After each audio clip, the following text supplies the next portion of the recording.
Good evening and welcome to the Ashland County Historical Society Spring Speaker Series. My name is Jennifer Marquette and I am the Executive Director at the Ashland County Historical Society.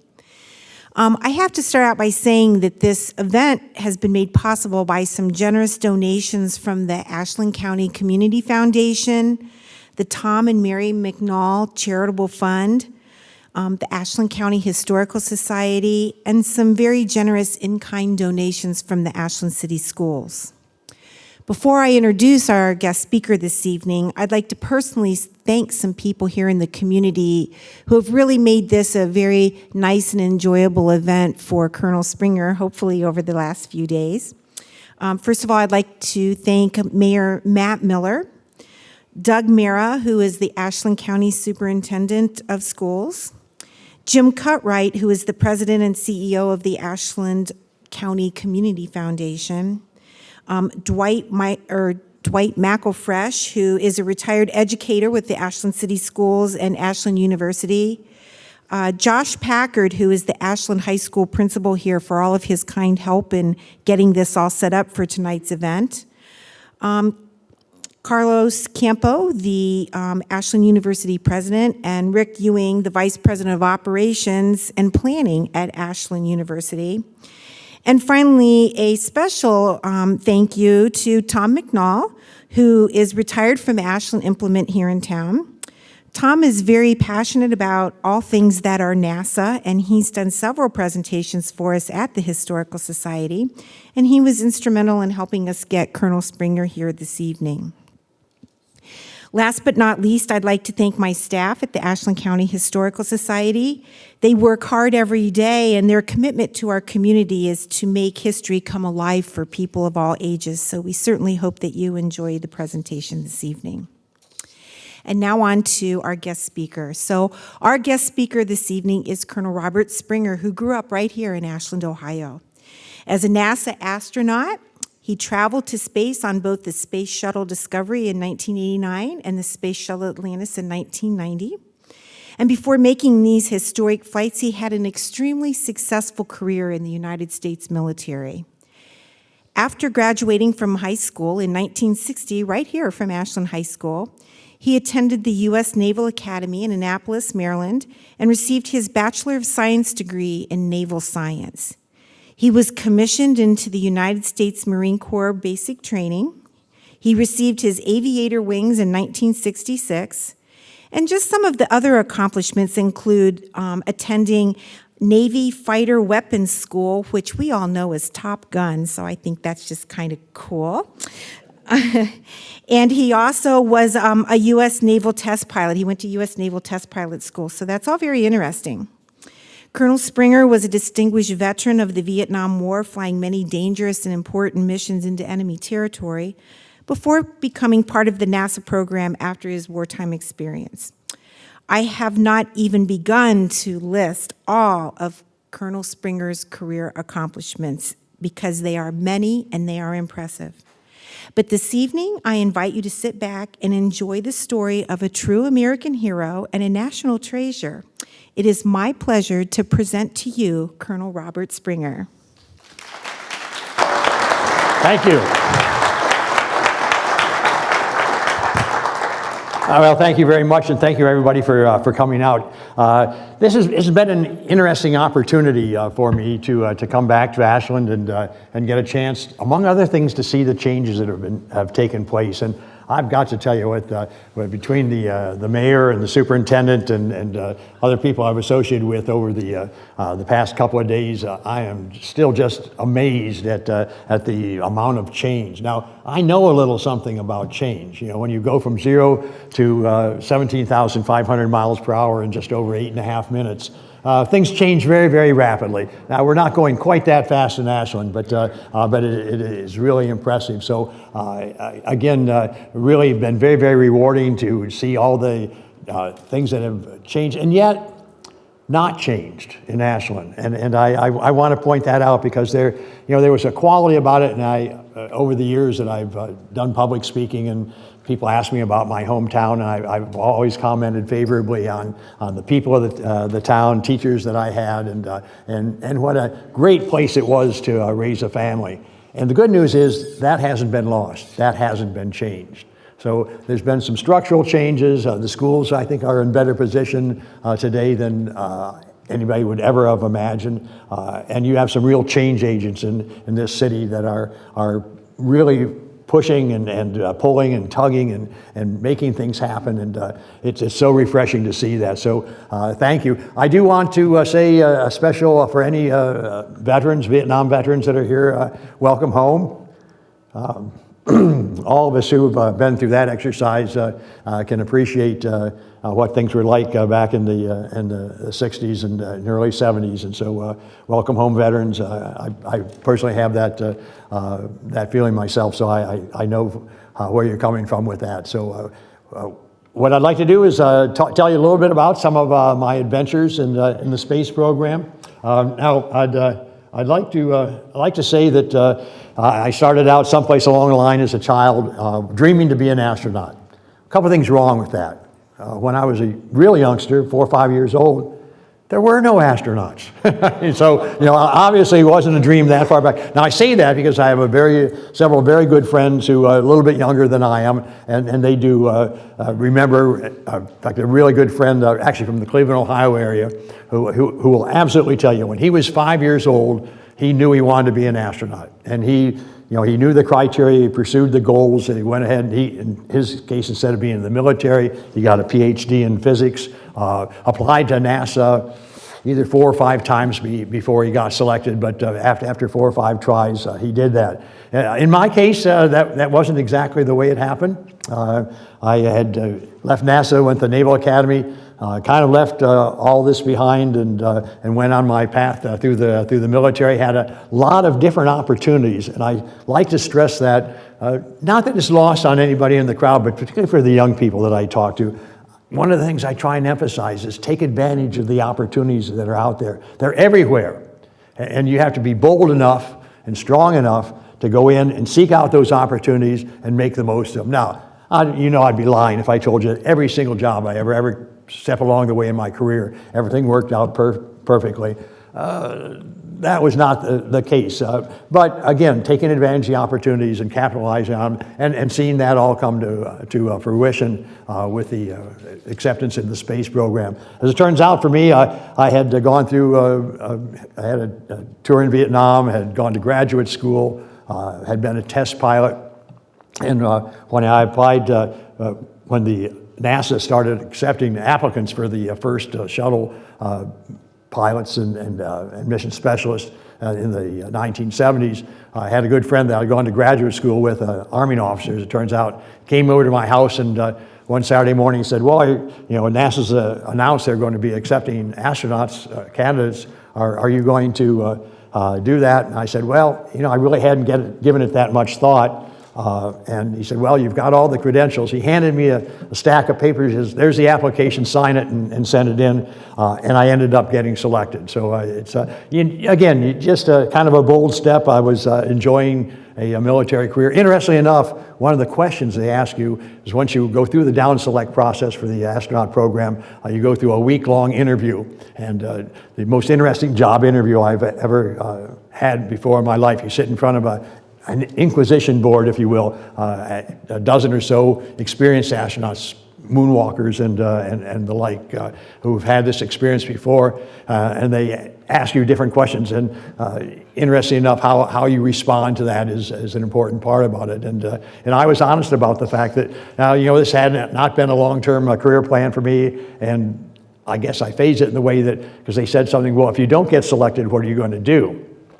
That sounded like a bit of a loaded question, and my answer to it, really honest, I said, I really enjoy what I'm doing today. If I don't I want to get selected, but if I don't, I'll go back to doing what I've been doing as a Marine and as a pilot, and I'll have a good career. And I was very fortunate to get selected at the end of that time. So the space program, what most people probably remember most of it, when we put men on the moon in the in the 1960s. Of course, I think does anybody remember the John F. Kennedy speech at Rice University? We commit to going to the moon and returning safely, and we'll finish this in the next decade. And it was really a incredible speech. I borrowed lines from that speech because people forget the next line. He says, we do this not because it is easy, but because it's hard. And that's what Americans do. We do the hard things. We take on the hard issues. We work together, and we do that. And that his prophecy certainly was true. So we did land on the moon and went on to do that. Now, from my standpoint, I got a chance to go to the Naval Academy. I was telling some of the students today, I was just sort of questioning how far along are you in the process of selecting your college. I know in my class, I think most people had a pretty good idea of where they're going sometime before Christmas, or they'd at least made their applications. I had made several applications, but the whole Annapolis thing came together in the February-March timeframe of just before graduation, and I was very, very fortunate. Did well on the exam I had to take, and qualified to get selected for the Naval Academy, and I went there, had a fantastic time. I'm one of those few people that I don't know how many were in the military. I loved the discipline and the regimentation, and I ended up instead of getting a commission in the Navy, I took my commission in the Marine Corps. I like to joke about it. I thought the uniforms were better, but actually there was a little bit more to it than all that. So I did take my commission in the Marine Corps. I originally got commissioned as second lieutenant, went to basic school, and came out as an infantry platoon leader, and that was the path I was going to go down, with an option to go into aviation later on. Vietnam was just starting. The Marine Corps said, look, we need pilots. It's now, or we can't promise you anything in the future. So after about 2-3 months as a platoon leader, I went down to Pensacola and started flight training. This is kind of a little bit of a test just to see if there are any real aviation enthusiasts in the crowd. Anybody recognize the airplane in the background up there? Old. What? You're close. F-11 Tiger, yeah, very good. You get points. You really do. That's very good. It was a beautiful airplane, the Navy's first supersonic afterburner jet. And one of the best parts about it, for anybody that's ever been through flight training or anything like that, normally, and you have to excuse me, I've been talking all day, so pardon my occasional gasp for air up here, but when in all the other, in the Cougar, among other things, it was always a twin-seat airplane. You took your first flights with an instructor inside. The F-11, they gave you the handbook, and your first flight was solo. And so it was really kind of a unique experience, particularly as a 22, 23-year-old to be able to do that. So I went on in my aviation career, assigned to my first squadron flying F-4 Phantoms, an incredibly dependable airplane. My first squadron was in Cherry Point, North Carolina. Actually, normally, my contemporaries that went into the squadron about the same time I did spent about 6 months in Cherry Point, and then they were shipped off to Vietnam. Had about 125 hours in the airplane, and so not a whole lot of training as that went into it. As it turns out, because I had a critical job inside the squadron, they kept me around for a whole year. I was the guy who, if you've ever, it was called the LSO, Landing Signal Officer. If you've ever seen the World War II movies, the guy standing on the fantail of the carrier with the paddles in his hands, he's the guy that directs the airplanes coming into land, and that was my job. We don't use paddles anymore; it's all electronic. But the call sign is still paddles, and because of that, I stuck around for almost an entire year. Ended up with over 300 hours. I was what they called a flight time hog. I would just anytime there was an opportunity to get some extra hours in, I would take it. It's like somebody. It's a bad night, and my friend he says, "Hey, you want to fly my mission tonight?" I went, "Sure, why not?" And so I did that. Ended up with a lot more time before going to Vietnam, and then when I got in Vietnam and had a chance to do that, kept up the same program. Flew over 300 combat missions in right around 6 months point in time. I mentioned carrier calls. I did that in the Phantom as well. I had a chance to land the F-4 on the Phantom. I will still say, particularly on a night arrestment. And with the pitching deck, for any of you, as huge as the carrier is, when you get some real heavy seas, the deck actually rises and falls 30 to 40 feet. And you've got to time that just right to get an arrestment. So perhaps more demanding than the shuttle operations as well. Now, those who have been in the military are familiar with this. Somebody from headquarters says, hey, in this case, Captain, we've got a real opportunity for you. Oh, geez, you just want to duck at that point in time. When headquarters were in says, well, I'd already had one tour in Vietnam, and I was back in a desk job, and it said, well, we're short helicopter pilots in the Marine Corps, so we're going to take 50 members of your year group, and we're going to what's called forced transition. We're going to make you into helicopter pilots. I said, okay, 50 members in my year group. How many, you're going to take 50 from my year group. I said, how many are in my year group? 52. Well, okay, I'm pretty good at math, and statistics and probability, so I figured there was a fair chance that I was going to fall into that group of 50 that got selected for helicopter pilots. So I said, well, if I volunteer, what will you give me? He said, well, we'll give you a choice of helicopter and your choice of duty station. So I ended up flying Hueys and Cobras, and stayed in Southern California. We were expecting a child at about that point in time. Now, I went to my first helicopter squadron, and as it turns out, when I had been in Vietnam, the first tour, and I flew 6 months, I flew the F-4. The other 6 months, I was actually the U.S. Marine Corps advisor to the Korean Marine Corps in Vietnam. So I was back with the grunts, out in the middle of the jungle, doing all kinds of different assignments out there. But and if any of those in the audience who have been associated with ground combat, besides what the movies show you about it, there's it's a little bit like aviation, moments and hours and hours of boredom punctuated by moments of sheer terror. Well, that's kind of the way the ground combat was. A lot of intense activity, and then weeks of not doing much. And those weeks they were not doing much, I had imposed upon some of my comrades that I had gone through flight training with. They were flying helicopters, and they would come out, pick me up, put me in the co-pilot seat, and in combat, I actually ended up getting training and learned how to fly the Huey in combat, and flew another couple hundred combat missions in the Huey. Well, it turns out that none of that ever got into the official records. And so when I showed up with my first squadron and in the helicopter squadron, they said, well, we're going to have to send you down to Pensacola. I'm like, oh, gee, my wife's expecting. I really don't want to go to Pensacola. I said, how about, because I knew that none of that helicopter time was in the books. And so I said, how about if you just send me out with an instructor pilot and see how I do? Of course, the instructor didn't know that I had 200 plus hours in the Huey. So we went out, and 10 minutes later, it's like riding a bicycle. I'm back doing all the right things. We did quite an extensive evaluation. We came back, and the instructor is, hey, Skipper, you should see, for a fixed-wing guy, a jet guy, this guy is the most natural helicopter pilot we've ever met in our life. And, zip my lip, I am not going to fess up to that. I would have been tortured about that, but did not have to go back to Pensacola and retrained, but ended up flying Hueys and Cobras and going back to Vietnam in a second tour flying that. Really fortunate, someplace along the line, went back and flew F-4s, and this is when the Top Gun school was being instituted. Anybody remember the story about Top Gun at all, about why it was there in the first place? We were suffering incredible air-to-air losses in combat, and they realized that we were sending pilots over there who did not have the skills and expertise they needed to do that, and so they started the Top Gun school to be able to further develop the skill sets of pilots, and it usually take 1 or 2 pilots from each squadron, and then they would teach you, go through the Top Gun school, a la the movie Top Gun, and then you go back to your squadron and help train the other guys. So I got to go through that. It was really interesting because although it put a big emphasis on what I'll call the motor skills, actually flying the airplane, it also had an interesting thing that, as it turns out, I think benefited me when I got into the space program, because it taught you about real quick decision making. Now, to set the stage for this, when you go through an actual air-to-air encounter, you've got 2 opposing airplanes, a friendly plane and an enemy plane. They're approaching each other at a speed of something over 500 miles per hour. So your combined closure speed is over 1,000 miles per hour. And once you get sight of each other,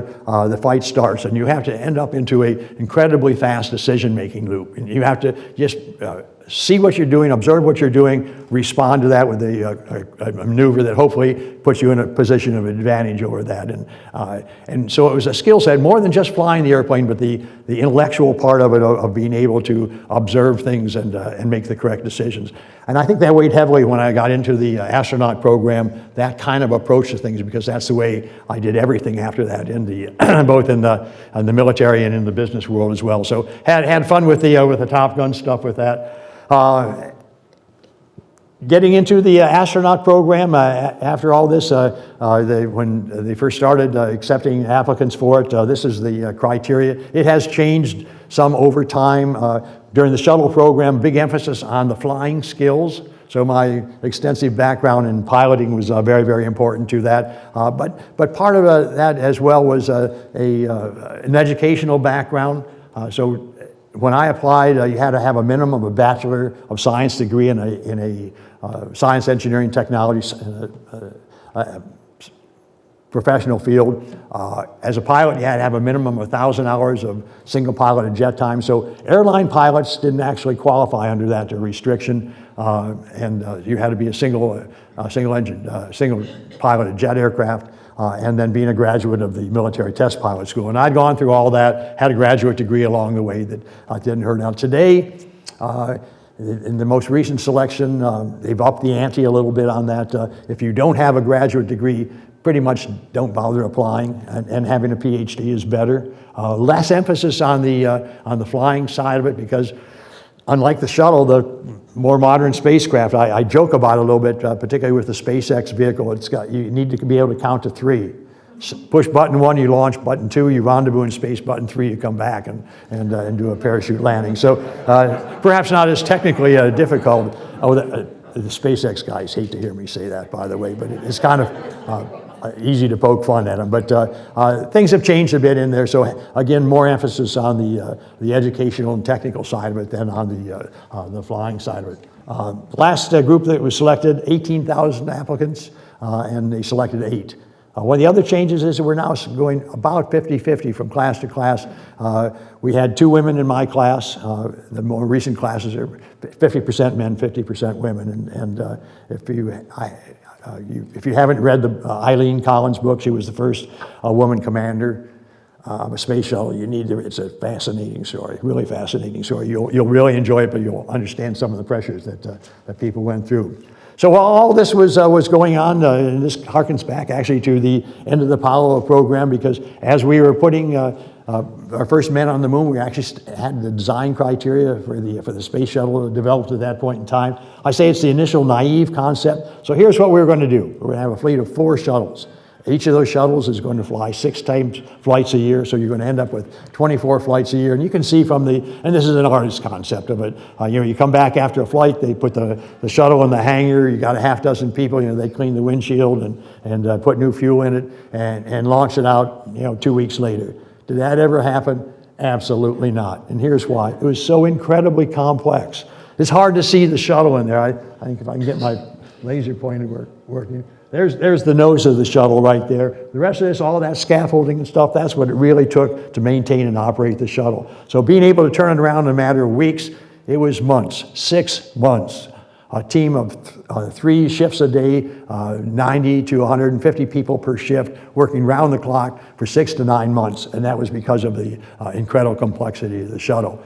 If this was an engineering class, I would then now tell you that I'm going to go into some detail to explain all the different systems to you. No, I'm not going to do that to you, but you can see incredibly complex. 3 major components. The part that had the crew, the actual orbiter vehicle itself, crew compartment, actually a very small area up here. That's the crew compartment, 60-foot long payload bay, where you could carry up to 55,000 pounds of cargo into space. So that was the real heart and soul of it. This is where most of the complexity was. Solid rocket boosters on either side, those provided most of the launch. When you lift off, you've got about a 5 million pound vehicle that's lifting off with 7 million pounds of force. Almost 6 million of those pounds of force come from the 2 solid rocket boosters. They only burn for 2 minutes, 10 seconds, and then they jettison off, but gets you out of the Earth's atmosphere, and then the shuttle main engines take over. These are really very, very amazing engines, incredible technology, exhaust gas temperatures in the range of 6,000 degrees Fahrenheit. We burn fuel from the external tank. Now, the external tank is the only part that's not reusable. We take that to the edge of space, the tank empties. Think about this. That tank holds 550,000 gallons of liquid oxygen, liquid hydrogen, 550,000 gallons. We burn that at the rate of 1,000 gallons a second. So I'm an engineer. So I like to toss around big numbers. 1,000 gallons a second. Can you picture it? How about picturing this? If you got a backyard swimming pool, 25,000, 30,000 gallon swimming pool, you realize we can empty that swimming pool in less than a minute at that flow rate. So that's the liquid fuel. Solid fuel from the solid rocket boosters burns at the rate of 1,000 pounds a second. So your mass rate of change, you understand each second that you're traveling on your way to space, you're changing the weight of the vehicle by thousands of pounds every second that it takes. It takes 8.5 minutes to get to orbit. The heart of it is inside the cockpit. This is the upgraded. It's not the one I flew in. We made some changes in it. The cockpit I flew in, we had very rudimentary computers. Anybody? Well, I can look at the obvious. I know there are people out there who know what a Commodore 64 was. Well, that was pretty much the state of the art of computers in those days. We did upgrade it over time. Put in instead of the 3 computers that I had, we put in a total of 9 computers in there. There we go. And it really facilitated, made it actually a little bit safer to fly and gave you more flexibility. Because, when you learn the systems on there, we spent hundreds and hundreds of hours individual training inside that cockpit because you had to know how all those switches and gauges, and there's some 2,500 to 3,000 switches, gauges, computer displays in there. You had to know how all that worked, not only when everything was going right, but with that many moving parts, you're going to have a failure. I mean, there is no way there's not something going to fail. So we had to train how to respond as a team, and this is very, very important, something I'd like to really emphasize with the young people, the teamwork that's involved in that. Remember I mentioned teamwork here in Ashland? Boy, I know what teamwork is people working together. Everybody has a job, but when somebody needs help, you reach across and help out. So an incredible exercise to learn how to handle all those different scenarios and get the ship to orbit. We did a lot of unique type of training in this shuttle training aircraft. Again, unique among all spacecraft. We're the only spacecraft that has ever come back and landed like a conventional airplane without any fuel on board. So when we come back, we're a big 200,000-pound glider and then gliding to a landing. So we practice that a lot of computer simulations. The shuttle training aircraft are modified Gulfstream 2. It's actually a flying simulator. So you get inside and we have the cockpit configured like the orbiter vehicle, and you do repetition after repetition to be able to train for that. I got to participate for both of my flights, and probably what I will still say was the most physically difficult part of it. Most of this was mental work, concentration, being able to hang in there with the long hours of training. This was the one that was physically important. The suit that you see me into there, being lowered into the water, suit weighs about 300 pounds, and it's the suit that you wear when you do a spacewalk. Now, you got to remember, when you go outside the vehicle, no atmosphere to breathe, temperatures that range from plus 200 degrees Fahrenheit to minus 200 degrees Fahrenheit. You not only have to survive in those temperatures, but do up to 8 hours of useful work. So we would practice getting into, you can see me being lowered there into the neutral buoyancy laboratory. That's NASA speak for water tank. It's a big swimming pool, big enough to hold a full-scale mock-up of the shuttle. We would work, there's actually another crew member on the other side of that harness that I'm in there. And we get inside the water, get neutrally buoyant in the water. And then if we're going to do a 4-hour spacewalk, we're going to spend 4 hours in those suits, neutrally buoyant, practicing in minute detail every single thing we had to. And occasionally they'd throw curves at you. Something would break, or they'd say, oh, you just lost that tool. What are you going to do? How are you going to replace that? So again, not only an emphasis on the physical side of it, but the creative side, being able to come up with solutions. Probably one of the most fun things we did early on in the program to get us used to flying in zero gravity. This is a KC-135. Does anybody know what the familiar name for this airplane is? Comet. it comes by that name honestly, because we would go out and we would fly, as you can see there, a series of parabolic arcs. We would do 200 or so of those parabolic arcs. And you actually, as you go over the top of the arc, you get about 90 seconds of true weightless conditions. You're just as weightless there as you are when you're in space. You just can't maintain the arc. In space, we keep, the speed of the vehicle fights the force of gravity, and we can stay in orbit. In this case, you can only get about 90 seconds, and then you have to go down, pick your speed back up. And so we do 200 of those. I used to consult with a company that took civilians up in a similar type aircraft, and one of the, as I finished my lecture about the things you could understand up there in space, I said, so I'm going to recommend that you take an anti-motion sickness drug. And they said, oh no, we want to experience everything. I went, no, you don't. You really don't. So getting sick in space is no fun at all. It did happen to me on my first flight. I've got 7,000 hours of flight time. I've been out in the North Atlantic aboard small ships and never gotten seasick, never gotten airsick. Sure enough, first flight, and there's no predictability. Again, you have people who never got the space motion sickness, but would get seasick. Anyway, there's no real direct correlation between it.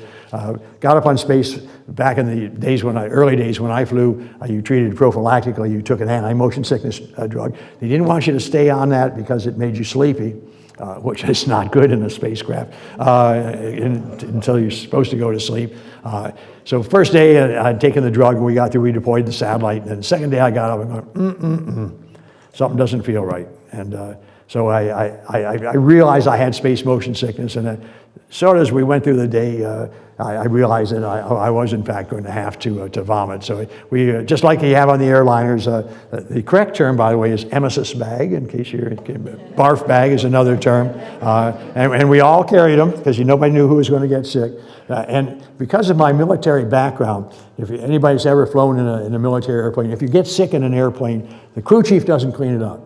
You mess it up, you clean it up. And that's rule number one. And so I'm going like, the last thing I want to do, because I know I'm going to puke. And I said, so I'm going to take my emesis bag, I'm going to put firmly around my nose and mouth. So sure enough, as I realized that it was coming on, so I did that.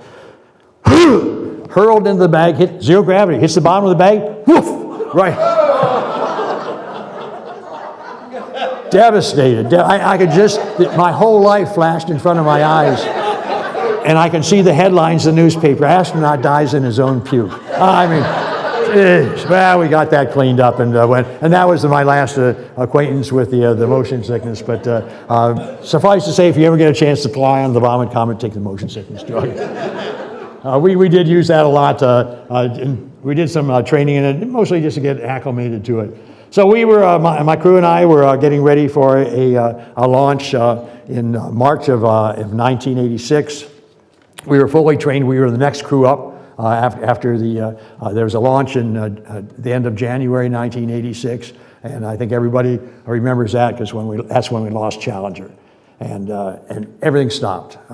Personal loss for me. The pilot of Challenger was my best friend in the program, and it was I knew his family, knew his kids, and that made it just doubly difficult to. I don't want to do any more memorial services. Thank you very much. That was enough for me. But I'll tell you what, and I get asked this question very often: did anybody quit? Did anybody lose their resolve? And the answer is no. Not one person did. In fact, we all doubled down and said, we are going, including the families, by the way, the wives and children.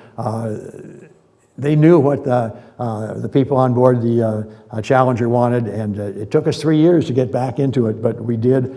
During that period of time, I had a fairly strong engineering background. I spent an awful lot of time out at the Rockwell plant in Downey, California, going through review after review after review. We made over 200 major changes in the program, and we also realized, and this is a common thread in the business world, and one of the things we didn't do right from the get-go with NASA, because very clearly, the 200 changes we made, why were some of those changes not implemented early on? Cost and schedule. It's costing too much. We got to get it finished now. And I'll tell you what, you come away from that from the standpoint of if human life is involved, you cannot compromise cost and schedule during the program. So we did go back, redo that, had a chance to fly. This is my crew on STS-38, second crew on our STS-38.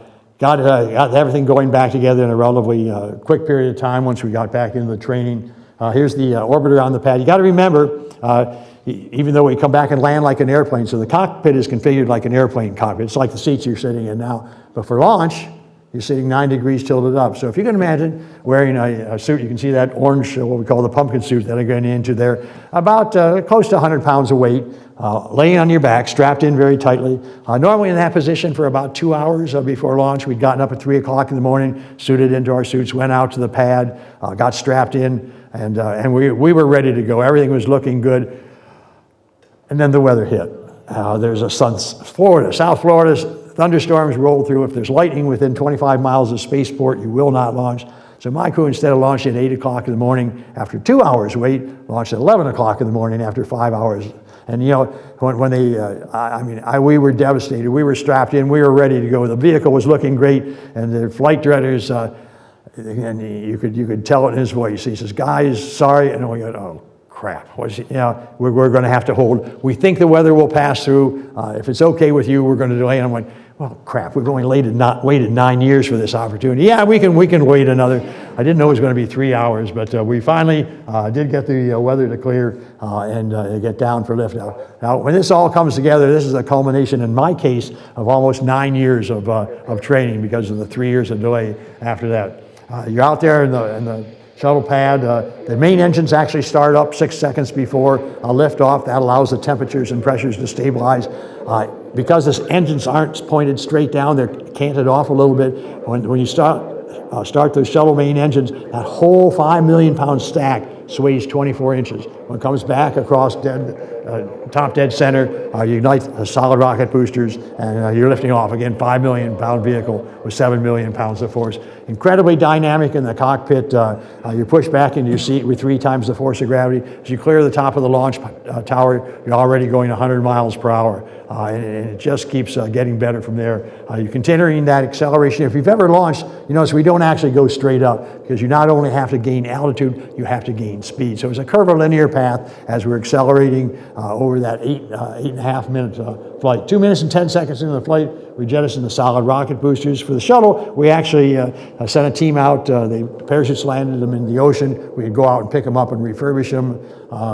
After a while, we decided that wasn't really worth the time, and then you continue on shuttle main engines until you get to your orbit. My first flight, we were about 200 miles up in space. The second flight, we were just a little over 100 miles up in space, and a somewhat different picture. Of course, inside the cockpit, we don't get to see these views as you look back at the Kennedy Space Center we've left behind. Once we get on orbit, we open up the payload bay doors. Our primary job in this flight, the satellite has already been deployed, but deploy the satellite and then get on with it. Get out of those heavy launch and entry suits and into our on-orbit gear. Pretty comfortable up there, 72 degrees Fahrenheit, very low humidity. Why low humidity? It's an all-electric spacecraft. The last thing you want is water vapor in the air. So it runs about 28% humidity up there, and but sure sleeve environment. Again, our primary job was launching this tracking data relay satellite. We deployed that at about 200 miles up. The bottom half of that is actually a rocket booster. We got a safe distance away, ignited that rocket booster. It took that satellite up to what we call geosynchronous orbit, 22,500 miles out there in space. Had a very long lifetime on there. Now, I'm not a scientist, but you do a lot of different jobs while you're up there, so I got involved in the science of macrocrystallography, growing protein crystals in space.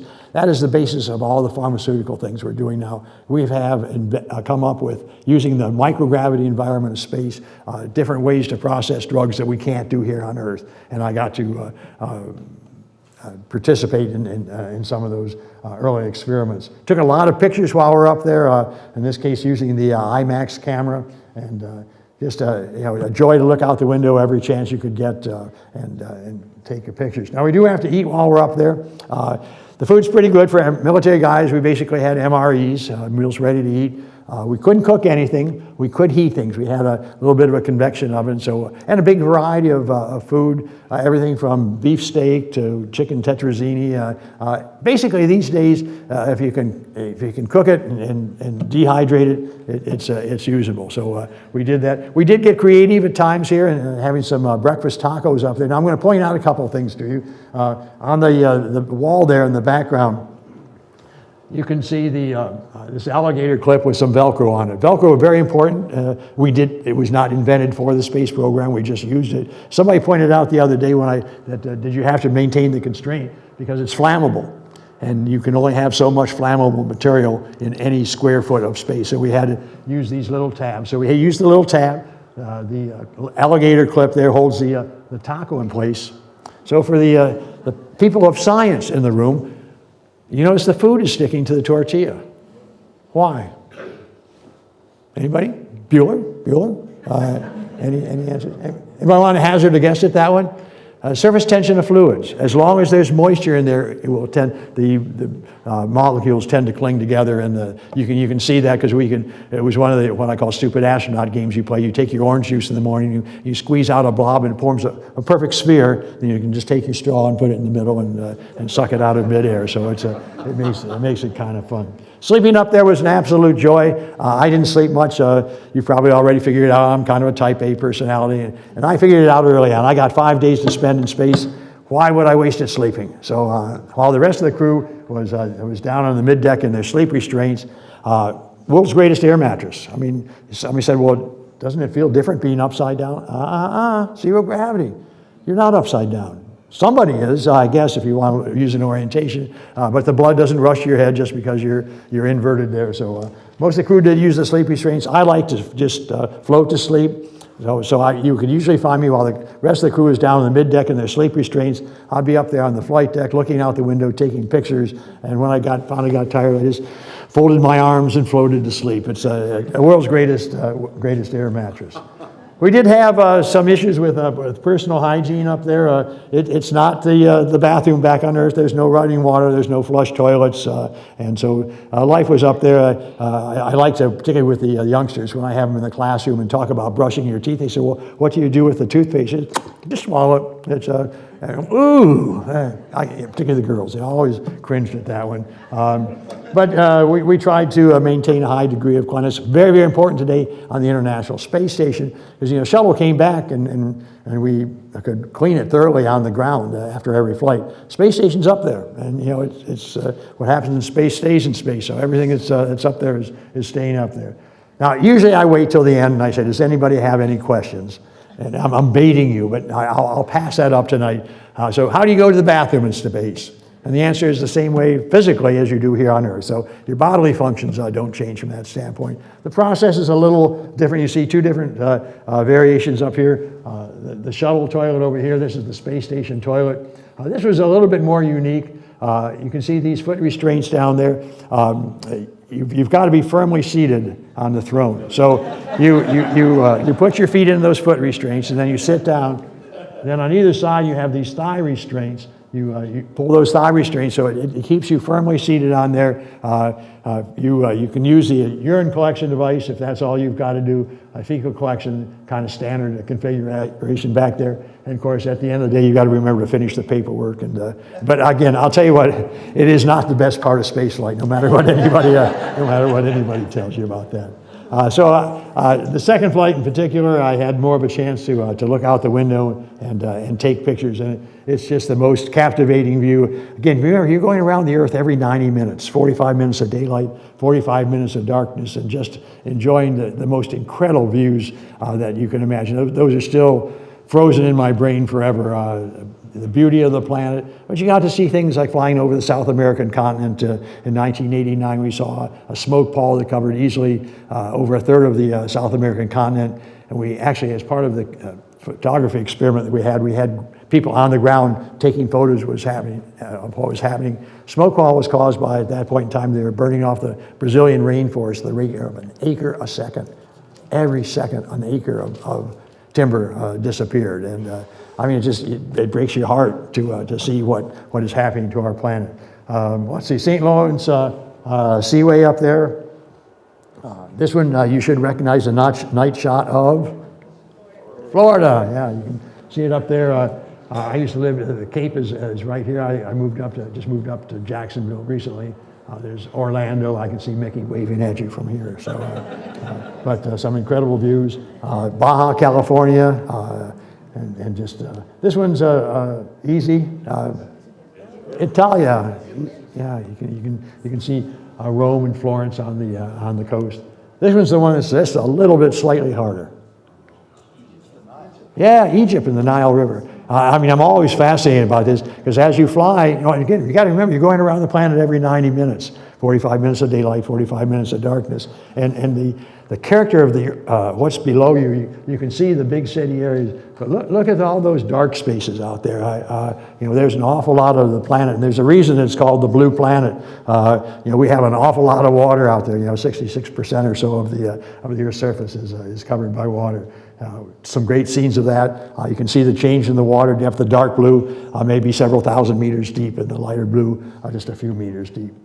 My favorite picture, space, not because I took it, but although I did. This was kind of unique, and you got to put this in perspective. So this was 1989.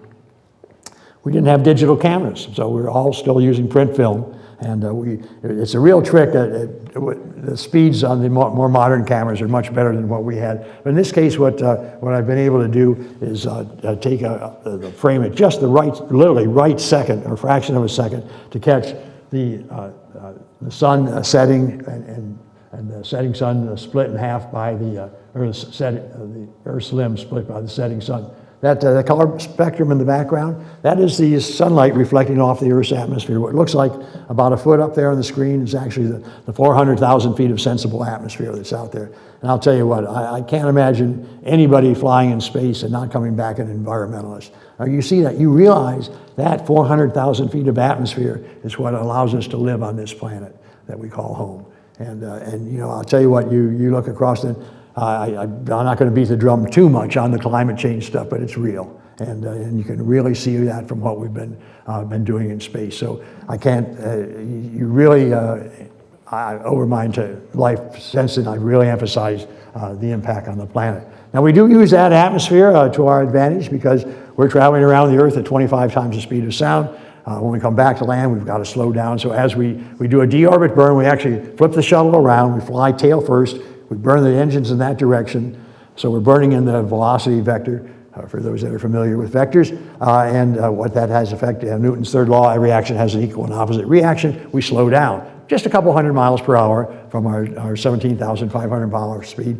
We use the atmosphere to brake as we come in. So as we're coming into the atmosphere, the air molecules, as the air gets denser and denser, impacting on the vehicle, the frictional component of that, the air hitting the shuttle heats it up the temperature, and it's awesome. You sit there and you look out at your wing, and it's glowing white hot. Temperatures as high as 3,600 degrees Fahrenheit as you're penetrating back through the atmosphere, coming back for a landing. I did have a second flight. In fact, I had no more than got back, got a call from the front office and said, we've got another flight for you. That was absolutely delightful. It was a unique mission. It was what we we always referred to these as Department of Defense classified missions. And the reason for that is that all of the paperwork, if you will, it was attributable to the Air Force as the agency that did it. Turns out our payload actually was not built nor designed by the Department of Defense. It was built by the CIA. It was a very unique satellite.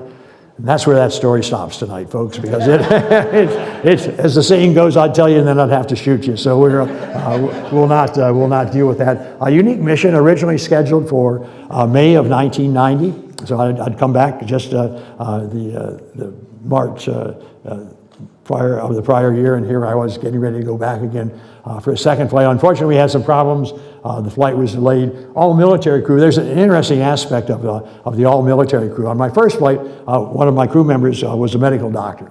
And we can actually do surgery on board the shuttle. Now, not we would want to. You've got to ask yourself what happens when you bleed in a zero gravity environment. It causes some problems. But on the all-military crew, we did not have a physician on board, so somebody had to volunteer to do the medical stuff. Hey, Bob will be the doctor. And I was fascinated. I think in another lifetime I would have been a doctor, surgeon. I don't know. I really enjoyed that. I had a good friend who was the chief surgical oncologist at MD Anderson, and I'd come down and show him things in the space shuttle, and he'd let me slip into the OR, and I couldn't actually participate, but I would observe major surgery. And I'd come back and I'd tell my crew members, because of the nature, the classified nature of it, we didn't do all of our training together. People would splinter off to do things, and I was the only one doing the medical stuff. And as I would tell the crew about all the fascinating things I was learning about the medical profession, I noticed that they weren't as enthusiastic about it as I was. And it finally dawned on it. They're worried that they're going to get sick or hurt. Dr. Bob is the one that's going to pull. I can understand their reluctance to that. Another interesting part of it, and it was just serendipity, because I remember I told you the flight was scheduled for May of 1990, delayed until November of that year. And as things were progressing in the Middle East, this is a shot of Kuwait, and this is where the Iraqi troops had invaded and set fire to the Kuwaiti oil wells. As it turns out, we had very, very poor photo imagery of the Middle East. And the Department of Defense did come to us, and it's interesting. They really asked. Yes, they really did. There were some protocols that they had to go through. They said, would you guys mind taking pictures of the Middle East while you're flying that? And the reason they had to ask was it became during our sleep period. And of course, it was an all-military crew. There wasn't one of us, of course, who didn't just jump at the opportunity. And interestingly enough, the photos we brought back did provide both the photo intelligence as well as the maps for Operation Desert Storm in 1991. I had a good friend who was the first sergeant in the Army, and when I told him this story, he said, "Oh my God," he said, I was in Kuwait at that point in time. We knew that the button was going to get pushed somewhere along the line. All of a sudden, we got this data up of all these classified maps and pictures. Is that was you guys? Yes, it was. And I'll tell you what, as a military member, it was a true honor to be able to do that. We don't get many individual awards in the space program. I'm only going to show this one because probably nobody knows that's Judge Moore. He's the director of the CIA. He's the guy. And it was fun. So we went up to Langley and went up to his private suite. The vice president was there. They pinned that medal on you, and they said, "Okay, the ceremony's over." They took the medal back, put it in the vault. I couldn't even tell my family for 5 years that we'd been given that presentation, but. It's long enough now that I can talk a little bit about it. Still don't talk about the satellite, by the way. So the shuttle program, Twilight, we flew our last flights in 2011. And I'll tell you what, I shed a tear when that happened. And we shouldn't have done it. It was about as much they use a lot of excuses. Those shuttles were built for 100 missions each. Each shuttle was capable of 100 missions. Most, it was 38, 39 missions on any one craft. So we had plenty of lifetime left in the shuttle. It was a budgetary and political decision. We did, of course, by this time had managed to build the International Space Station up there. I actually left the program after that second flight, the DoD mission. Boeing had come to me and said, we would like you to be the program manager on the International Space Station program for Boeing. Yeah, we'll do that. Those jobs don't come along that often. So very familiar with the space station, but never flew to it. Life up there is a little bit different. I haven't talked too much about the effects of weightlessness on the body. 5 days, it's not much. When I came back after 5 days in space, an hour later I could get up and walk around, run, things like that. But the longer you're up there, the more your muscles deteriorate. So on board the International Space Station, each crew member has to exercise 2.5 hours a day to maintain both their muscular as well as cardiovascular fitness. So it puts a lot of time constraint. That's an awful. I don't know how many of you. I don't exercise 2.5 hours a day these days. So unless I'm on the golf course, that's a different story. Not much exercise there. In the case of the space station, we actually had dedicated berthing areas, if you will, and it was as much as anything else.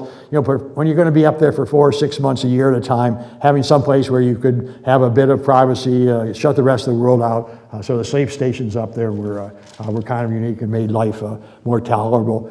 We've had some interesting results and incredible breakthroughs in a variety of areas of science that we do aboard the International Space Station. Again, primarily in the area of pharmaceutical development. There was one initially now, and I'll just throw this out. We still don't completely understand it. We had identical twins in the space program during the space station era, Mark and Scott Kelly. They both have since left the program, and both of them had flown in space. Mark ended up being the American who spent a year on board the International Space Station. Now, these guys are identical twins. They've both flown in space. Scott stayed. He was the control object on the Earth. When Mark came back from his year in space, his DNA had shifted 20%. He was no longer an identical twin, according to his DNA. Well, I use that just because it points out there are things that are happening in that weightless environment. It's what allows us to do some of the pharmaceutical processing.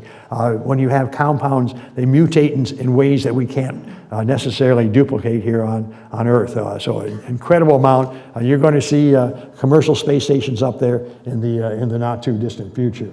Speaking of it, we're going to continue going on. Of course, we're flying a lot less. You know, there are only a couple of NASA flights a year. Getting ready sometime in the next couple of months to launch the Space Launch System, NASA's next vehicle that's going to go to space. It will make its first launch unmanned, just to test out all the components using the Orion spacecraft.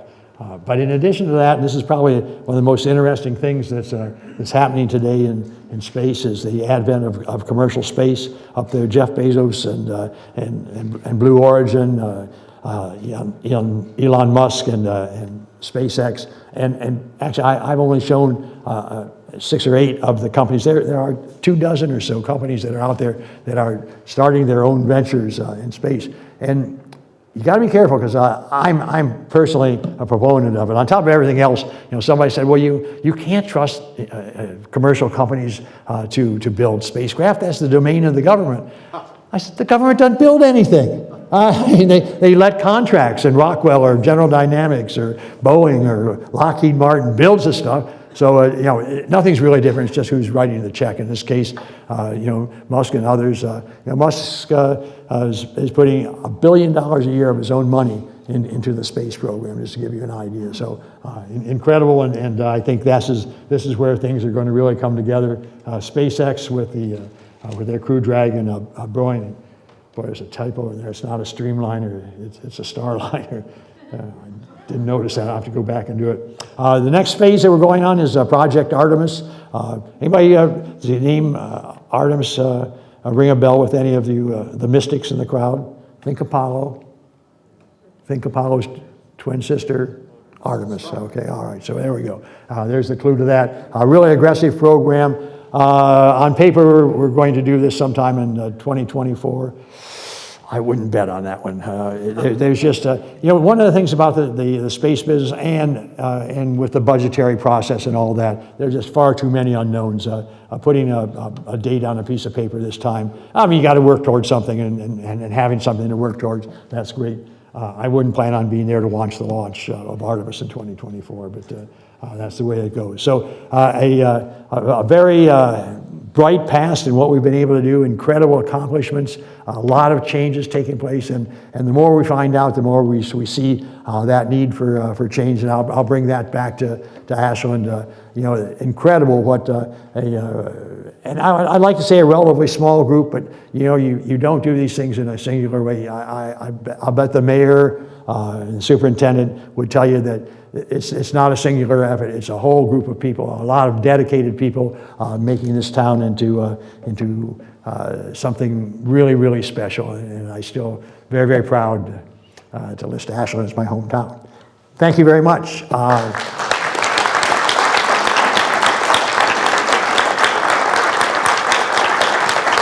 We do have, I think we have a few moments left. I'd be happy to answer any questions that you have, and I trust me, I've heard most of them. So if you can, I know whether you have a mic back there that you can use, or you can shout.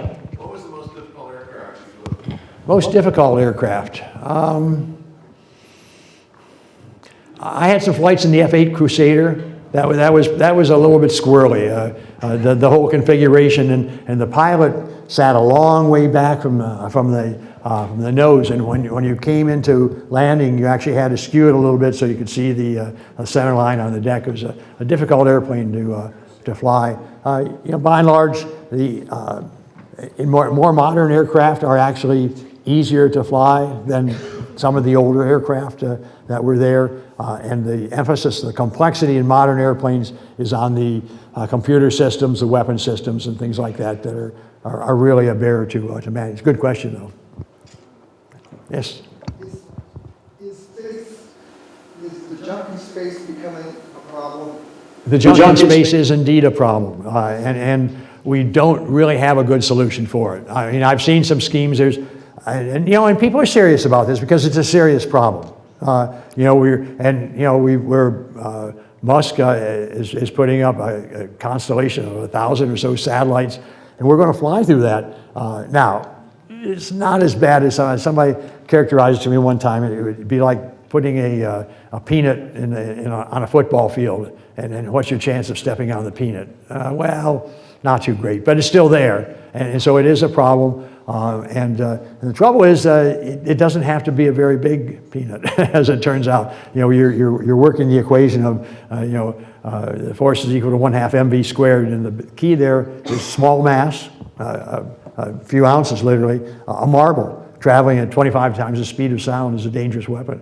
And when you do that 1/2 mv squared thing, you're taking your velocity term, 25,000 miles per hour. You're squaring that term. Small mass, big velocity, big problem. So we've got to somehow figure out how to deal with that. Good question. We just don't. We're not there. Not a clue, really. Anything else? A couple of years ago, they brought the Artemis here to go to NASA Glen. Yeah, they did testing up there. They flew it in on that. They called it the Guppy. The Guppy. Have you ever had a chance to fly it, or could you fly it? I could fly anything, thank you very much. Test pilot's motto, if I can start it, I can fly it. So that actually is a very unique airplane to fly, and that big, if you've not seen it, it looks like a big guppy. And it carries this oversized, the interesting thing, it's the only airplane, you really have to train hard. It is a very difficult airplane to fly, as it turns out. You take off, and the main gear lift off first, and the nose wheel stays on the ground until you get a little higher speed, and then you can lift the whole thing off. And it's like a flying cloud. I mean, it's huge. But no, I've never flown it. Yes, sir. One of my passions is the problem we have, the greatest pollution is light pollution. One of the greatest pollution, unnecessary. And I know you tell us what you've seen, how bad it really is in space. Yeah, light pollution is, there are very few, are you familiar with the designated dark areas around the world? So for those that are not, there are designated where they go out and they actually measure the light spectrum, and it has to be so absolutely pitch black. Astronomers love it, and so that would be the key to that. And it's like a lot of other things, it's getting worse before it gets better. We're not going in the positive direction with light pollution. I have a second home out in the country of North Alabama, and I just love to go out, and we're pretty much away from, there's still some, but it's a lot better than downtown Los Angeles. So yeah, but it's a real problem, and I know people are concerned about it. I don't see anything happening then. We can't begin to deal with the other pollution that's taking place on our planet, and so light pollution, I'm sure, is way down the list of things we're going to be taxed. Sad to say, but that's it. Anything else? Well, thank you all. Oh, I'm sorry. Come on. Can you comment on the U.S.-Russian collaboration in space? Yeah, the answer I'm going to give you today is different than the one I would have given you yesterday, as it turns out. I had actually talked to one of my friends in the space program, and as far as working with the Russian Space Agency, that had gone extremely well. Particularly the technical people, the scientists and engineers and cosmonauts, they don't want to get, I'll just leave it, they don't want to be involved in politics. They want to do their job in doing it. So we've had a long-standing, excellent working relationship with Russia on that. And then I think it was just this morning that they announced that we actually were going to bring one of the American astronauts back on the Soyuz return vehicle, and the Russians said no. So we're going to have to send another vehicle up, probably one of the SpaceX vehicles, to bring back the crewmen. And that's politics. That is so sad. but it's the world we live in today. Way in the back. When I mentioned about Russia, I want to know that here will have some cooperation with the Chinese. Working with the Chinese on that? Actually, we've had a fair degree of, given the difference in political issues and all that, we've had a fair degree of success in at least opening a dialogue with the Chinese Space Agency. No real working together yet, but at least we're talking. That's a starting point. So, you look at this, and I mean, this is almost hard to say given what's happening in the world today, but we all live on the same planet. We all face the same kind of problems. Damn it, we just need to get over ourselves and work together to solve the bigger problems. And Putin's ego is not one of them. So. Is there another? Someone else have another? Yeah, yes, sir. As a mission specialist, did you ever cross-train to pilot? Could you land it? Yeah, I did. There were a few of us that fell in that category. We were selected as pilots, but flew as mission specialists. The reason for that is we had a little bit of an issue early on in particular. Some of the mission specialists that had been selected from academia didn't embrace the teamwork and the crew. They were used to being individual contributors, and they did not. It took them a while to embrace the teamwork concept, and so they took some of us who had a strong teamwork background and infiltrated us into the mission specialist role and working with the. I mean, the people were very, very capable, and it was not a overt effort. It's just that they, if you've talked to people who've been independent contributors from academia and stuff like that, they very closely protect their papers and things like that. Nothing against it. It was just a different approach, and so that was the way we were doing it. I think nowadays that's not as prevalent. So, but that was why we did that. Yes, sir. How much vibration did you feel on your shuttle launches? A lot of vibration. I mean, you wouldn't believe. You could really feel. From a structural engineering standpoint, you could actually feel the different modes of vibration as you lifted off. It was absolutely incredible. Noise background on orbit. Now, when the engines were running, I mean, it was incredible. You really had to strain to hear things inside the cockpit. And we had foam sound protectors and all that they wore, and a closed loop communication system, and it was still difficult to get through the communication process.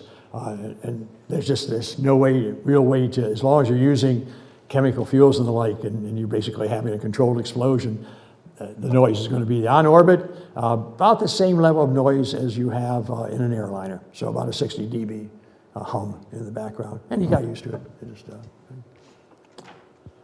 Yes, sir. About how many gallons would one of those engines take?